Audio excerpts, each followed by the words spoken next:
Good morning. My name is Dale Rodriguez, and this is Flabonga Monthrothacube. And with me today, I've got Alex von Schirmeister of Zero. Alex, thank you for Hi, being here. Dale. Good to see you. Cool. I'm really grateful for you being here. For those people who've watched the show before, this is going to be fun, informative.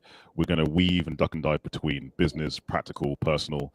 And with that said, I'm going to have to ask Alex to introduce himself because most people in my network are from the bookkeeping and accounting space and know Zero, know what Alex does. But there are some people who are not in that network. So, Alex, please could you explain who you are, what your job is, and who you work for? Sure.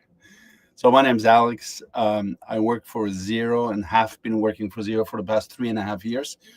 My official title is Managing Director, UK and Emerging Markets. If I unpack that UK, I think it's pretty obvious. Zero operates in a long tail of over 200 countries. And so, when we say emerging markets, it basically means looking after all that long tail of countries outside of our big three, right? You have North America, US, Canada, you have UK, you have Australia, New Zealand, and then you have everything else. Mhm. And so I look after Zero's growth and ambitions in those rest of world markets as well. Okay, so when you say rest of world markets, you say everything else. What is the biggest struggle in going to the emerging markets? What's the hardest thing you have to consider? Well, look, the hardest thing is we have always optimized our software to work best in our largest market. So we optimize it for Australia, New Zealand, UK, US, and Canada. Now, that works really, really well in many other markets, and obviously works really well in any other English-speaking market. So we're extremely successful in South Africa. We're very successful in Hong Kong and Singapore and Ireland, etc. We have made a choice many years ago that in our kind of resource attribution that we will not invest in translating Zero into other languages. That's just a choice we've made. Look, I'd love to have a Spanish version of Zero or French version of Zero, but we don't. Now, that doesn't mean that we don't have any users in French or Spanish-speaking countries, right? You have people that are perfectly fluent in English and are happy using an English bookkeeping solution and having English customer service, for example. But it does mean that we are somewhat limited in the way we go to market in those countries. Yet every year, right, we grow in markets where people discover Zero. They figure that we are a very, very user-friendly bookkeeping solution. We may not have all the bells and whistles in those markets that we have in our larger markets, right? We may not have the full suite of payment integrations. We may not have a payroll product. But oftentimes, because of the APIs, we have a third party doing payments or a third party doing payroll. Yep. That ends up meaning Zero works really well for those markets. Okay. Can I assume as well that means you mentioned like different sectors and different regions and languages. I assume one of the barriers would be languages with different characters, right? Yes. I mean, Yeah. like Japan, like translating to Japanese is going to be just difficult and screen size and all that kind of stuff. So I can see that. Yeah. Okay, I've got a few kind of preloaded questions in my head. Sure. Would you like a serious question or a jovial question? Why don't we start jovial and then go serious and weave in and out that way? Okay, so this one is infamous for this show. If you haven't heard it before, you're hearing it for the first time. Alex, if you were a biscuit, what kind of biscuit would you be that accurately portrays your personality and why, but don't just pick your favorite biscuit? There's a very high risk I'm going to get my cookies and biscuits confused, Dale. I really like Florentines or Florentiner. I don't even know how you pronounce them. Those kind of somewhat chewy, sticky, kind of almond ones. Is that a biscuit or a cookie? I don't know. We'll let it be a biscuit. It's fine. Yeah, okay. Oh yeah. So that's my. I'm not even sure where they're from originally, but that's my go-to. And how does it portray your personality, though? God, that's a good question. Probably because it's a mix of different things. Like it has almonds and nuts and caramel, and I think a layer of chocolate, and I'm not even sure what else is in there. But if I think about my personality, I've been lucky enough to kind of grow up in Mexico and be exposed to German culture, and then I've lived in several countries. So I'd like to think my personality has been influenced by all those kind of little variables over the years. So the Florentine is probably a good expression. So wait, so were you born in Germany or Mexico? Or I was born in Mexico. I was born and raised in. I've never lived in Germany. I was born and raised in Mexico, but my parents are both German, so we spoke German at home. Okay. I went to German school. I had, a relative. Which region of the Germany are they from? Are they from the north or south? So different. My dad comes from Eastern Germany, so he was born in Berlin just before the Okay. war. Yeah. And my mother's family comes from northern Germany by Hamburg. So different. I don't really feel like I have a home region in Germany, in a sense that my parents were from different places. And since I've never lived there, I identify with Germany, but not with any specific region within. Actually, when I go to Germany, most Germans will, after a few sentences, will say, "Where are you from?" They can't kind of place me because my German accent is relatively flat and neutral, and so there's no regional connotations. Okay, so born in Mexico, grew up in Mexico. Is that what you said? Yeah, correct. And then when did you leave? Like, was it like teenage years, adult? Like, No, what I left, so I left first time to go to college. I went to college in the US, so I was 19 at the time. And so I left for 3 years, then came back after I finished college, came back to Mexico, started my career there. And then left again 4 years later to come to Europe because I wanted to get an MBA, which I did. And then I just got stuck in Europe after that. So after the MBA, that was in France. I got a job in the UK, and then that led to a job in Spain, and then that led to a job in France, and then that led to a job in Switzerland. And so I've kind of moved and hopped around various countries within Europe, but I've been in Europe now since 1997. Okay, well, I guess that's a fair amount of time. I guess my next question is off the top of the head. Of all the countries you've lived in / visited, which one's got the best cuisine? You see, Or your favorite cuisine? There you go. Spain. I would say best cuisine France, but kind of the underrated giant in Europe, I think, is the Spanish cuisine. A lot of people kind of skip Spain because they think of the French and Italian cuisine. I think Spanish cuisine is absolutely spectacular. So I'll go with Spain for that. What about it makes it spectacular? What are people missing out on? What's the... Look, I mean, and when I say Spanish cuisine, like any of the other countries I mentioned, Dale, there are regional nuances, right? I'm sure people in Catalonia would be insulted if I compared them to Galicia and vice versa. So they're all different. But generally speaking, I think Spanish cuisine tends to celebrate the single ingredient, but a Spanish tomato is just a phenomenal Spanish tomato.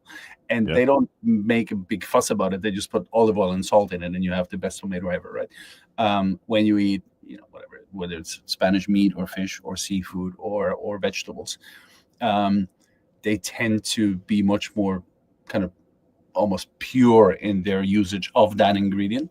And then just cook it to perfection. Now, that doesn't mean that the Spaniards don't do fancy sauces and kind of creative cuisine like the French do. They do that as well. But yeah, I'm just a big fan of good old bread, tomato, olive oil, and salt, and that's breakfast for you. Okay, fair enough. Do you like to cook? I love cooking, yeah. Do you have a signature dish? So let's say you invite me over, right, and you're trying to impress me. Like, what would be the dish you roll out that I go, wow? I'd probably go with a Mexican dish just because that's kind of my it's not my heritage, but it's where I grew up, and so I like Mexican cuisine. Lately, I've done a lot of fajitas just because my kids love it, but that's probably not the main dish. It would be something like there's something called fish a la veracruzana, which is a kind of way of cooking a fish in kind of a tomato and olive and caper sauce. Okay. So I assume you speak Spanish if you grew up in Mexico, right? And speak German because you speak at home and speak English. What language do you dream in, or does it depend on where you're living at the time? I have dreamt in all of them. Depends on, I don't know, probably depends on the conversation I had just before I go to bed, or which country I'm in. My wife's French, so we speak quite a bit of French at home, and I lived in France for a few years, so I dream in French as well sometimes. I've been asked that question many times, and it's quite surprising. I kind of switch back and forth. Okay. I'm going to jump to the comments as questions. I've got Andrew Ward says, just tuning in, what is the thinking behind the name? Andrew, please could you clarify which name are we talking about? Because if it's Alex's name, he didn't name himself. So yeah, that'll be grand. Please clarify, Andrew. Much appreciated. Okay. One more silly question, then we'll kind of lean into the business side of things. All right. Can I presume that you watch TV shows or watched TV in the past? Yeah. Okay. Sure. That's a fair presumption. Because some people don't really watch TV. So, okay. So my question is, of all the TV shows you've watched and all the characters you've seen, which character has annoyed you the most to the point where you want to just give him a smack in the face, like a look, if you could get away with it? I know I asked ridiculous questions. I Right, warned you in well, advance. it's a good question. It's just not one you normally think of, so I don't have a kind of ready prepared answer. Um, Smack in the face. Probably all of the characters in the British version of The Office are kind of smackable. Right? It's just one of those. Okay. Oh my Okay. God, you Okay. just want to bang your head against the wall, going, how is this even a thing? You joke, but those characters are so disgustingly realistic. It's not even funny. I know, which is probably why you want to smack him. Andrew's followed up, so he wants to know what is the thinking behind the name Zero as a business. It's a good question. I don't actually know the answer to that. Obviously, Rod Drury came up with that name now 19 years ago. And I guess I should read up on my kind of corporate zero literature. I'm sure there's an answer to it. I don't actually know it, Andrew. I'll follow up. Also, as someone who's been to several Zero cons, I should know the answer as well, because I'm pretty sure someone's told me.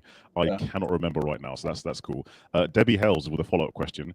Do you have an internal narrator, and does it switch languages? So I think she's referring to when I asked you about dreaming. Does your inner voice change, if that makes sense? I don't think so. I don't think my inner voice changes. I think I might subconsciously slip into kind of personality types within range, right? It's not like I have 4 personality types, but I may subconsciously switch slightly in terms of even some of the mannerisms, depending on which language I'm engaging in. But I don't typically consciously switch. It just happens accidentally. Okay. Another one for me. I said I was going to do a serious one, but I need to ask this because it's coming to my head.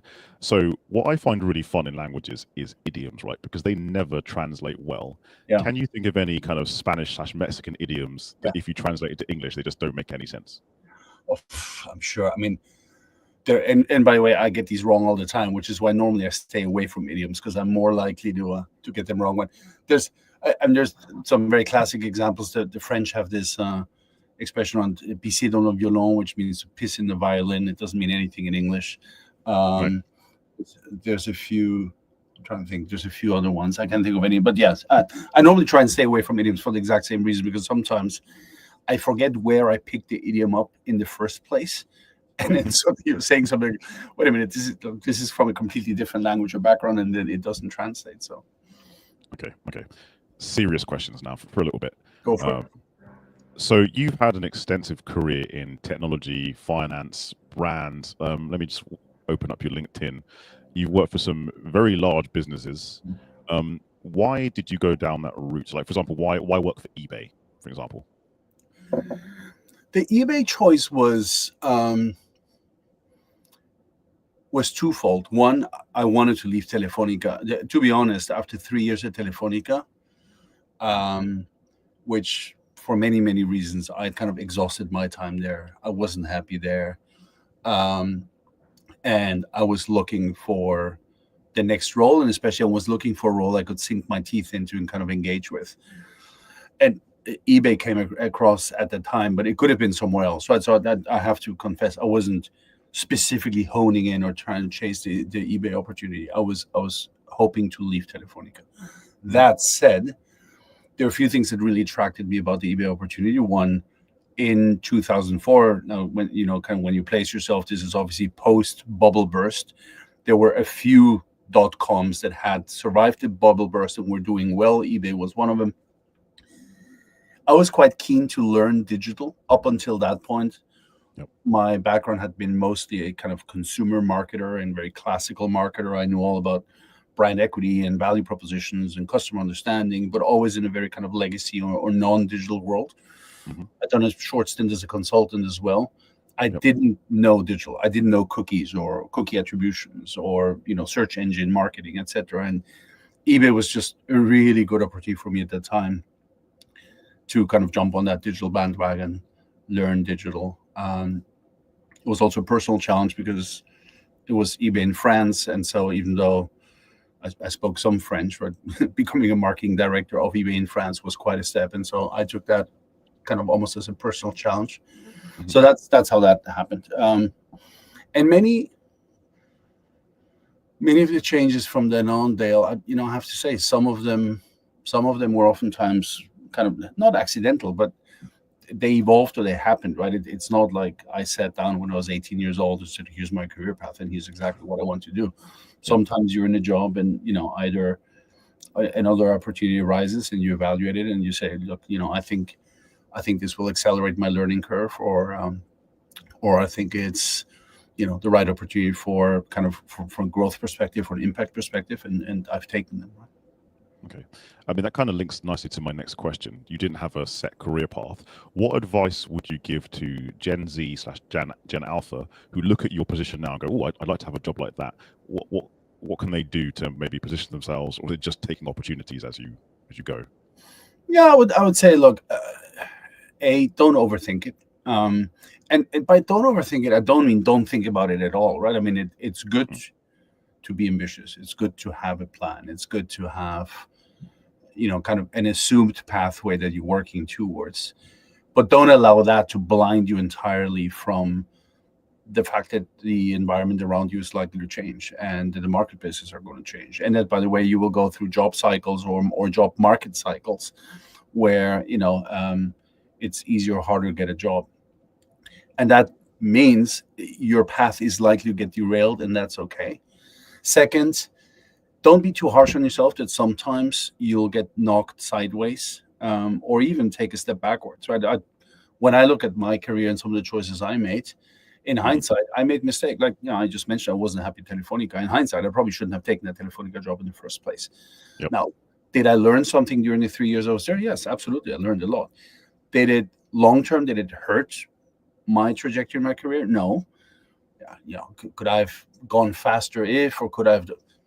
Maybe. But at the end of the day, right, I think you need to be okay with taking some knocks as well as you're learning from them. And generally speaking, your career is advancing. And then maybe the third one is don't underestimate experience. Okay. I meet a lot What of do you mean by that? Well, I guess I meet a lot of kind of Gen Zs or younger people, sometimes who ask to mentor me, and they kind of say, well, how do I get there as fast as possible, and how do I get this experience as quickly as I can?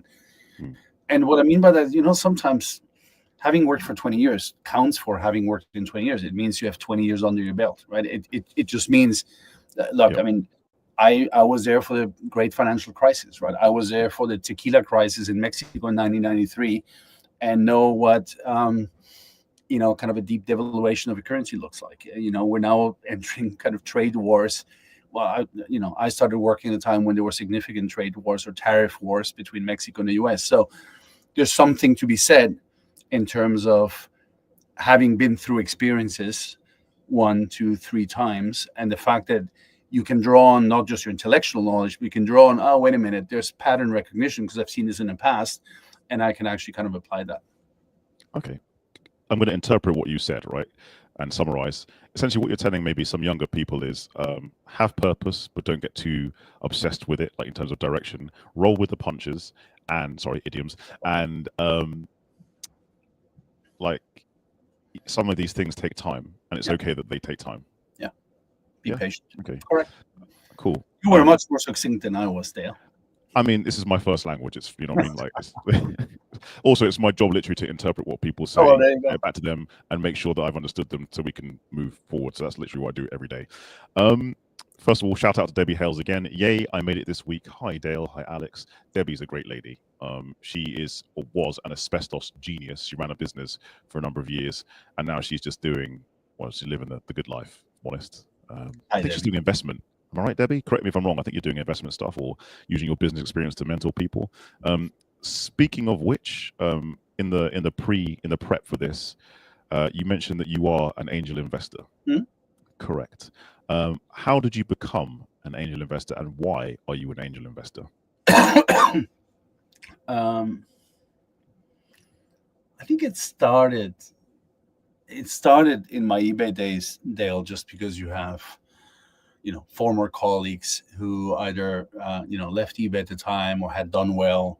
They go off, they start something, and the first thing they do is they go around the network and ask if anybody's willing to invest in them, right? And so in the early years, It was often accidental. It wasn't very well thought through. I invested in companies of colleagues and friends. And by the way, sometimes that meant, again, hindsight's 2020, right? I probably did the investment way too quickly without doing proper due diligence on the actual merits of the business case.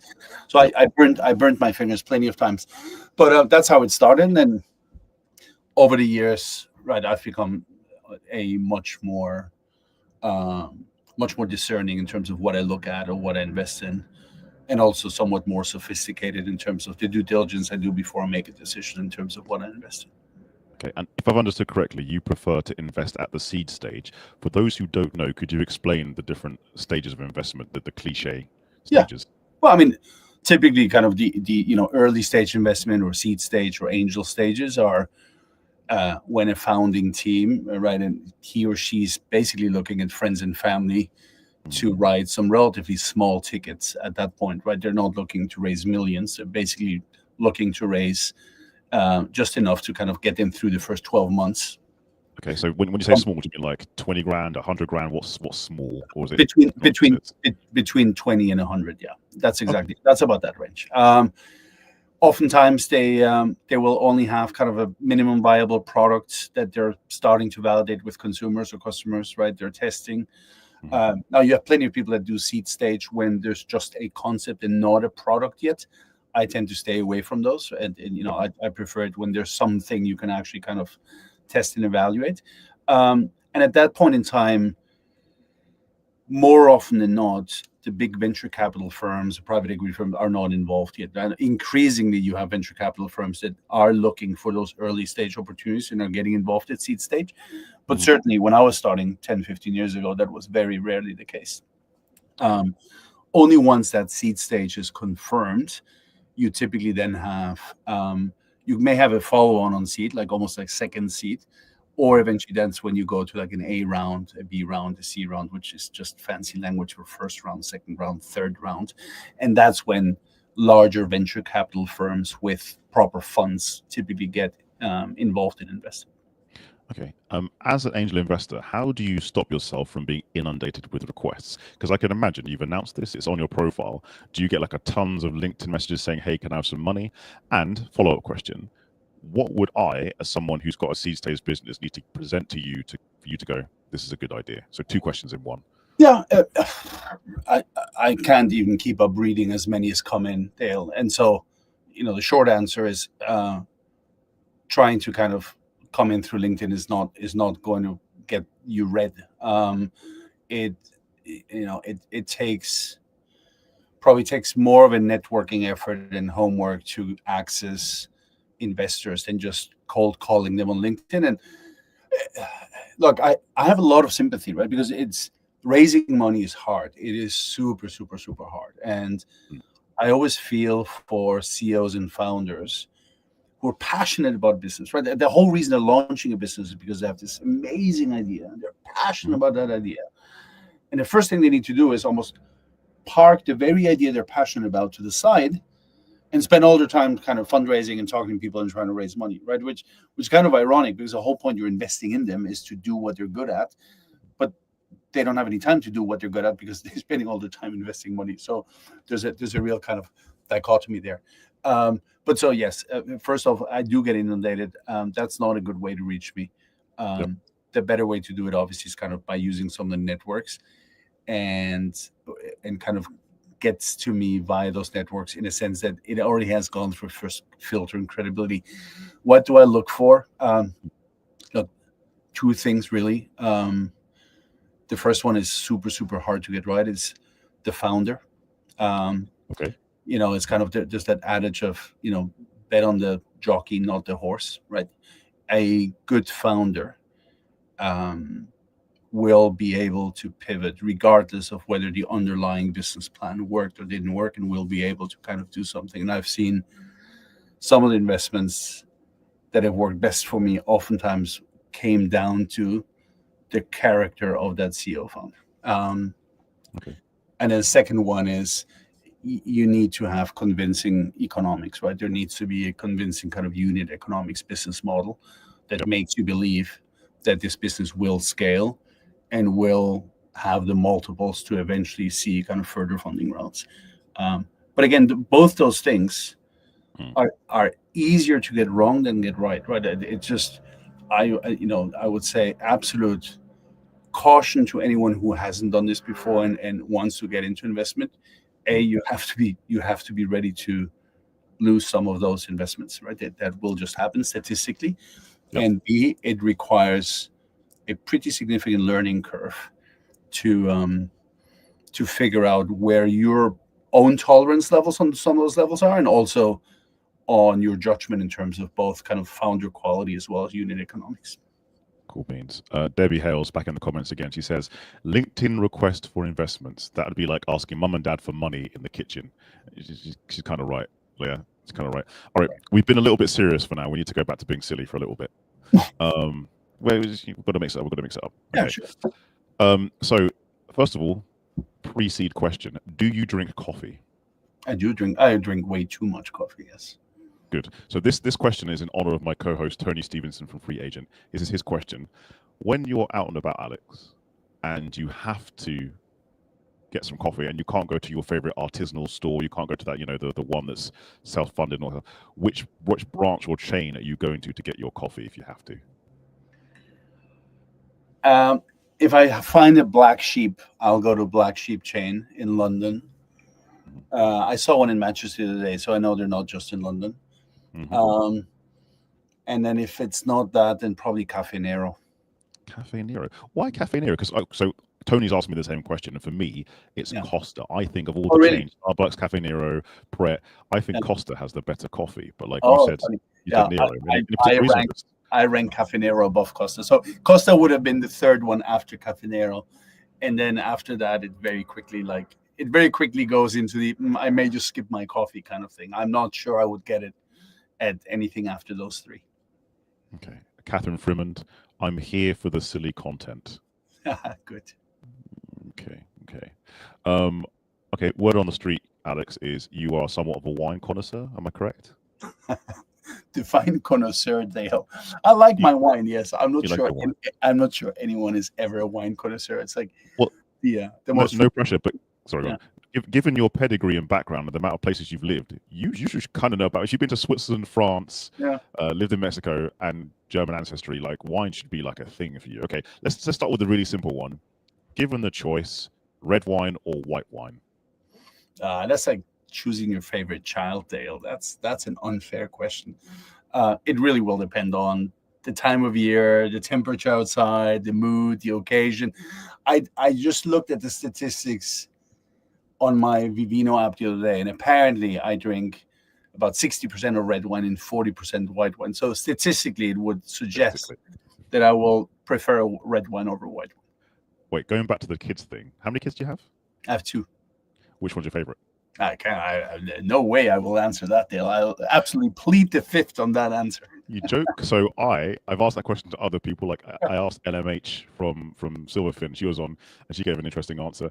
And the best answer I've ever had to that question is whichever one has annoyed me the least that day. That's a good answer. The thing is, it's very likely that my son will be looking for this on YouTube later, and I'll get into heaps of trouble if I answer the wrong answer. So wait, how old's your son, and how old's your daughter? He's 15. He's 15. Okay. Is he the eldest or youngest? No, he's the youngest. My daughter's 22 years old. Oh, that's easy. Your daughter's the favorite because she's the eldest. Sorry, son. I'll look into the camera. Sorry, dude. The firstborn is the archetype young one. Sorry. I didn't say it. Dale said it. Also, I'm gonna give him some hard truths. I'm gonna speak to his son. I'm gonna speak to your son right now, right? You, young man, are 15 years old. You are technically a burden to your father because you're his responsibility. Your sister, on the other hand, is 22 and probably kind of semi-fly in the nest, and he's probably proud of that. So, sorry, dude. She's the favorite. Deal with it. Take it on the chin. I'm sorry. All right, Simon Loss, go back to coffee. Incorrect. Costa is at the bottom of the list, close to Starbucks. I respectfully disagree, but I agree with you on the Starbucks one. It's trash. Sorry, I shouldn't say that. Oh no, I spent here incorrectly. English is my first language. Catherine Frimond. Debbie's talking about Swiss chocolates beats wine any day. Debbie, you're mistaken. Wine beats chocolate every day. Sorry. And he also got Kirsty St. John. Catherine Frimond, just laughing at the other comments. Fantastic. Okay, so you drink more red wine. Yeah. Is there a particular country or region that you prefer for your red wine? No, it's since I've spent more time on wine, I've really gotten to appreciate the different grape varieties. Okay. And the background of the grape varieties and where they come from and where they grow and why they grow where they grow and whether they grow at altitude, not altitude. So that's where I geek out a bit, Dale. And the reality is, look, I mean, I don't know. Just the other day, I walked into a wine shop and I really wanted a Californian Syrah. I don't know why, and so and it was delicious. But equally, the next day, I may want a French Cabernet. So I actually, if anything, by studying wine or spending more time, I've really widened the kind of portfolio of what I drink. I used to only drink what I knew, and I only tended to know kind of French wines, Italian, and some Italian wines. I now drink a much wider gamut. Okay, so when you're drinking your wine, generally speaking, what are you pairing it with? Are you having it like with some meat, some cheeses, like charcuterie board, or are you having it with a meal? So I don't eat cheese. Funny enough, I don't like dairy. The French Wait, almost. is French it you don't like dairy, or dairy doesn't like you? No, I don't like dairy, and it's not an intolerance. I just don't like dairy. I never have. I order my pizza without cheese. That's how badly I don't like dairy. I respect you. I'm going to say this, Alex. You're wrong. Yeah, no, I'm sure I'm wrong, but 100% wrong. I do me. All right, yeah, you do you with your wrong self. Sorry, No, continue. I won't pair wine with cheese. I will pair with charcuterie. Look, it depends. Certain wines I can just have on their own, and then certain wines I'll have whatever meal goes with. But I do try and pair it. I'm actually quite not specific, but I do try and kind of find the right food for the right wine or the right wine for the right food. So I do like my white wine with fish and red wine with steak, etc. So okay. All right. Charcuterie eats meat. So if you could have one meat for the rest of your life, forsaking all others, which meat or animal are you choosing? Jeez, you do ask Hartman's Dale. I'm almost tempted to say bacon because bacon's like the most underrated meat in the world. But I'll probably just stick to good ribeye. Okay, so ribeye, so beef. Just a beef. Okay. I used to say chicken because I used to think it was the most versatile, and then someone else pointed out to me that actually beef is the most versatile. You get spaghetti bolognese, you can get a good ribeye, you can get chuck for curries. Like beef is actually more versatile than chicken, and it's delicious. And I do love a good ribeye. Like actually, this is crazy. I prefer ribeye over a fillet. Oh really? Okay. Yeah. So you probably like the fat and the marbling. So have you ever traveled to Brazil or Argentina and got some meat down there? I haven't, but I watch certain channels on YouTube like Google Foods, and he talks about picanha, and I just want it. Looks delicious. I want it, but I've not had a chance to try it yet. So if you ever travel down, I mean, I must say, the Brazilians and the Argentinians, they know how to cook their meat. Yeah, they do. What's the weirdest thing you've eaten? Well, I mean, I grew up in Mexico, so I've eaten all sorts of insects, right? Grasshoppers, ant eggs, agave worms. Those are kind of staple foods in certain corners of Mexico. So that's probably the weirdest stuff I've eaten. And then jellyfish. I wasn't a big fan of jellyfish, cooked jellyfish, and that was in. It doesn't sound like it would taste nice. No, I didn't. I did not enjoy that. That would have been during a business trip in Hong Kong, I think. Yeah, I didn't. I'm not going back for seconds. Can you describe the flavor and the texture? Well, the texture is very. It actually, once you cook it, it becomes very chewy, like almost like a rubber sole chewy. And the flavor, frankly, was masked by whatever sauce it was in. So I can't say that the jellyfish itself tasted of anything. It was probably just some soy-based sauce, but it was pleasant. Andrew Ward, a man who eats pizza sans cheese. That man should be studied, watched, respected, and an ally in a zombie apocalypse. He's probably right. I may now not ever get to travel to Italy again. They'll arrest me at the border, but hey. I realize I haven't asked you very many work-related or zero-related questions, so I've got to ask you some zero questions. Sure. Zero Cresco, zero Sift. How did those things come about, and why? So Zero Cresco comes about because, when you look at the way we're building out the Zero experience, we're very focused on the accounting and tax pillar, the payroll pillar, and the payments pillar. And the payments pillar is very much powered by payments players, right? We're not kind of building out our own payment processing capabilities. And Cresco is just a really, really good partner for us. We started engaging with Cresco a few years back. They have a great product, great user experience. They were willing to partner with us, and so increasingly, right, we've been building the Cresco payment experience into Xero. Sift is different. Sift is different in the sense that we're always looking at who are some of the most popular used apps in our app ecosystem, and what sort of jobs are small businesses and accounting and bookkeepers doing with apps in that ecosystem, and to what extent would it make sense for us to continue partnering with those apps, or to what extent would you build something out, or to what extent would you actually go and do an outright acquisition. And Sift has been kind of popping on that radar for quite some time, right? It's an incredibly popular app, very, very well loved by small businesses and by accountant bookkeepers. Just incredible momentum. And over the years, as we met the Sift team, there was a really good kind of just cultural alignment as well in terms of the Sift culture and how they run the company, and the Xero culture and how we run the company. And that eventually led last year to kind of the choice of an acquisition. And it was fascinating, Dale. I was at the digital accountancy show last week. I think you were there as well. And it was the Xero stand, and then just down the hallway, kind of, it was the Sift stand. And it was great because like the Xero team was sending people down to the Sift stand and vice versa. And the energy in both of them were fantastic, right? Sift is, again, it's early days, but Sift is loving just being part of the Xero family and loving kind of the integration and the synergies of being part of Xero. And for Xero, it's fantastic to be able to kind of now add Sift as part of the value that we provide to our users. So, look, early days, but it's a, we're very, very happy and how successful that acquisition has been. Okay, this might be a top secret kind of question. So you've got acquired Sift, you've got Cresco, you've got HubDoc in there. What's the next step for Xero, maybe acquisition wise, or are you just going to watch the market to see what comes out?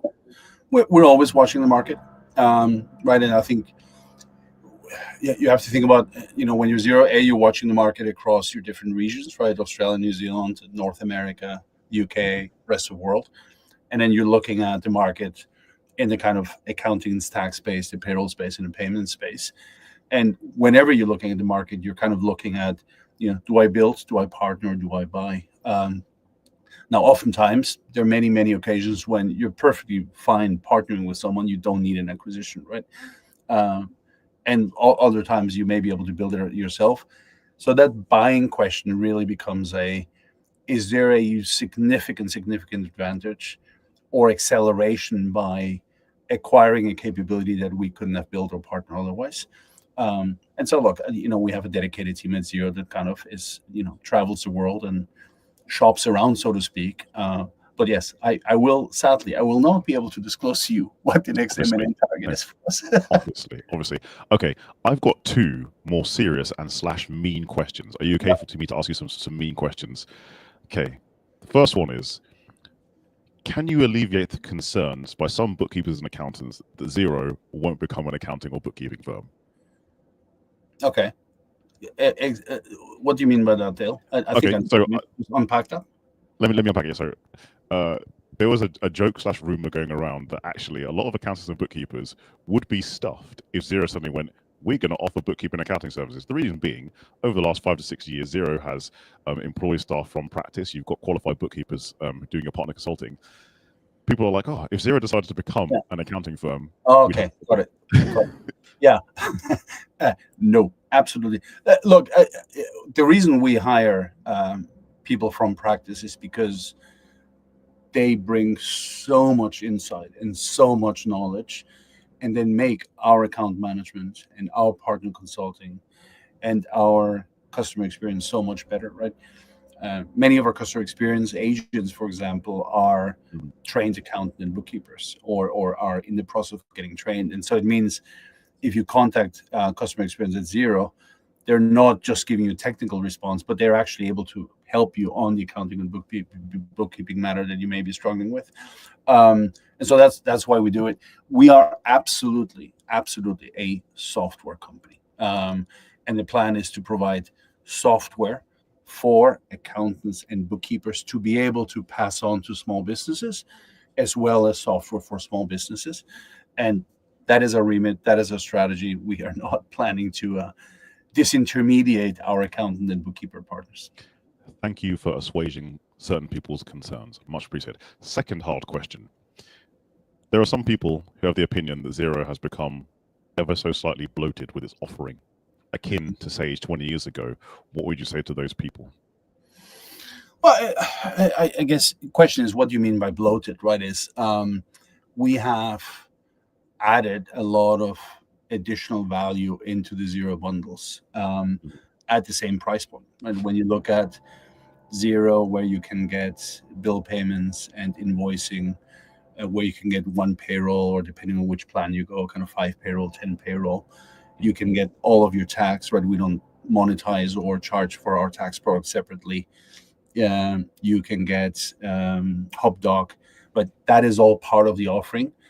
We believe that we are better off offering you a really, really, really compelling value bundle, which has not only your core bookkeeping functionality, but includes your bill payments and your invoices and your payroll, right?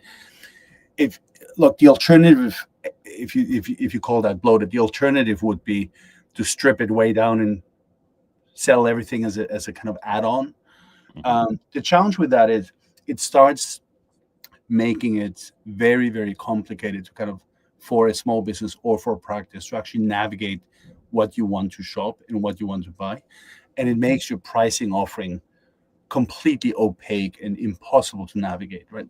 So we have definitely decided, certainly over the past few years, to almost slim it down and provide fewer but kind of richer, or maybe more bloated packages for the different types of small businesses. Okay. Thank you for answering that, because I realize that was more of a direct question. Hope you don't feel ambushed. That was not my intent. No ambush felt. Good. I'm going to ask you a more general question. And ironically, these are the questions I hate being asked because they're so obtuse, but I'm going to ask you one anyway. Yeah. Where do you see the state of the UK bookkeeping and accounting space in the next 5 to 10 years? Like, what changes do you think are going to happen? What's going to make things roll forward? Look, I mean, transformative on various dimensions. Some of those dimensions are global, and some of those are specific UK, right? Global, look, AI is here. AI is coming. It's coming fast. It's coming super fast. We will all have to deal with that. And that's not just the accounting and bookkeeping industry. That's every industry. But we will not be spared, right? And as you can imagine, Dale, we obviously have our kind of dedicated AI team within Xero, and we are working very kind of, very fast at trying to roll out through our kind of Just Ask Xero functionality, rolling out kind of AI implementations into the user experience. So, and that will over time automate a lot of tasks, right? Which will allow accountant bookkeepers to spend less time on the kind of repetitive automated tasks and spend more of their time kind of offering advisory service, etc. So that's definitely one. More specific to UK is, look, we're lagging behind when it comes to the regulatory environments for small businesses, right? When you look at most of continental Europe is mandating or has mandated some sort of e-invoicing already. When I look at the rest of the world and some of the other markets I look after, Singapore, Malaysia, many other markets are mandating kind of what we are calling making tax digital or e-invoicing much faster and much more aggressively. So to that extent, the UK government's playing catch up. And obviously, we all know about making tax digital for income tax, which is going to be mandated April 26th. That will continue, right? As you know, there's a consultation for e-invoicing that is going on as we speak, or maybe just closed. A question as to what comes from that, but you have to assume that some sort of e-invoicing mandate would be next. We need to continue watching the kind of regulatory environment. And then the other one, which isn't necessarily unique to UK, but I think the UK is more advanced on it than what I see in other markets, is the continued consolidation in the accounting and bookkeeping space, right? Especially by private equity. So when you look at some of the private equity houses that have been, buying accounting bookkeeping firms and then kind of merging them together, we will continue seeing more of that in the coming years. And that obviously every single time that happens offers an opportunity for those consolidations to then look at, well, what's our stack, or what are our two app stacks, and does it make sense for you having two app stacks, or is there an opportunity to consolidate those, which is when obviously we come into play and say we can help with that. 100%. Thank you for clarifying. Thank you for answering that question. I'm going to jump to the comments very quickly, and then we'll change it up for a little bit. So Debbie Hale, she's given some feedback. I'm going to read it out. Added value would be being able to use certain contacts for certain purposes. Example, when sending a PO, it's to the operation team, but when sending invoice, it's to the accounts team. Can't automate this yet, which is a shame. Debbie, put that on 0. Like, they have a feedback form. Like, do that. I'll upvote it. It sounds like a good idea. Yeah, and we have, by the way, so our product teams go through those feedback forms regularly. And as you can imagine, we get, that's a great idea, Debbie, by the way, thank you. And if it isn't on there, then by all means put it on. That team goes through those feedback forms. I was just reading some internal memo the other day. I think in the last quarter, we addressed something 124 feedbacks of this nature. And oftentimes, it's not massive bells and whistles, right? Sometimes it's something small and we just address it and it goes out in the release. Sometimes if it's a bigger announcement, we'll kind of make noise about that. But if you put them into Zero Central, they don't get lost. They do get captured. They do make it onto product roadmaps, and then they get prioritized. Cool. I can't remember. Does Zero still have the unicorn in it? Are you familiar with the unicorn? Well, the unicorn, yes, I am. The unicorn is back. Actually, it was too much despair. It had disappeared for a few years, and the product team brought it back a few months ago. So yes, the unicorn is there. Good. For those of you who don't know, I will explain in the DMs later. Alex, you've humored me a lot, and I appreciate that. Now is the time. Do you have any questions for me? And excuse me a second, I'm being interrupted. Hey kid, you want to be on the screen for a bit? You want to cuddle? Right. Hello everyone. This is small human. Is this your favorite small human, Dale? She's the only one, so she's favorite by default. Boom, boom. You okay, kiddo? Yeah? Easy peasy. Okay. I'll talk to you in a minute, okay? You can have a cuddle. That's fine. That's good. Sorry, Alex, you were saying. So I said, do you have any questions for me? Yes. Actually, let me start with the most obvious one. How do you balance your family life and your work life, Dale? Okay. Well, I'm very fortunate. Creston Reeves have got a flexible working policy. And generally speaking, providing I get my work done and I help other people get their work done, I've got a fair amount of flexibility. I'm trusted by my employer to do what I need to do. So that's kind of how it works. Sometimes it doesn't always work out, like today. But yeah, generally speaking, they've got a good policy. And I just make sure I manage my time effectively. Great. Thanks, Dale. You obviously do quite a few of these. So you must have a very interesting kind of outside-in view into our industry as well. And through all the people that you talk to and interview, you must have your own pattern recognition. So if I were to throw the question back at you in terms of where do you see the big kind of shifts in the next 5 years, what would you answer to that? What, in the accounting space or just in general? In the accounting space. I'm going to have to echo what you said. So back up, little one. There is a ton of consolidation going out there. Private equity. One thing I think is going to happen, and like, for example, Lucy Cohen at Mazuma, we're going to see maybe more accounting firms building their own software. I think that's going to happen. Not insulting any particular vendor, but sometimes they miss the mark. And some accountants, you okay? Some accountants are like, okay, we've now got the capital and resource. People talk about the talent shortage. I think outsourcing and offshoring, nothing wrong with it, but there's going to come a time when different countries' currencies outpace the pound or become on par with the pound. So the financial gain you get for doing that isn't going to be there. So I think firms are going to have to start recruiting and training people now. I'd recommend that. Otherwise, we'll lose that talent. And again, with the apps and fintech, I'm just seeing so much consolidation, right? 6 years ago, when I joined this community sector, Receipt Bank was Receipt Bank, and that's all they did. Now Receipt Bank are Dext, and they do precision, they do commerce, they've got payments on the way. They've got all these things. Approval Max used to be just approvals. Right now they've got approvals, they've got payments. So we're seeing consolidation for the SME space. That's my observations. Yeah, for sure. You know what? I'm going to say this is a good time to end this because I need to do dad stuff. So Alex, thank you for joining me. Everyone else, thank you for joining me. Debbie Sales. My pleasure. Thank you very much. Thank you very much. And big kiss to your daughter. Take care. Thank you. Appreciate it. Right. Bye. Bye.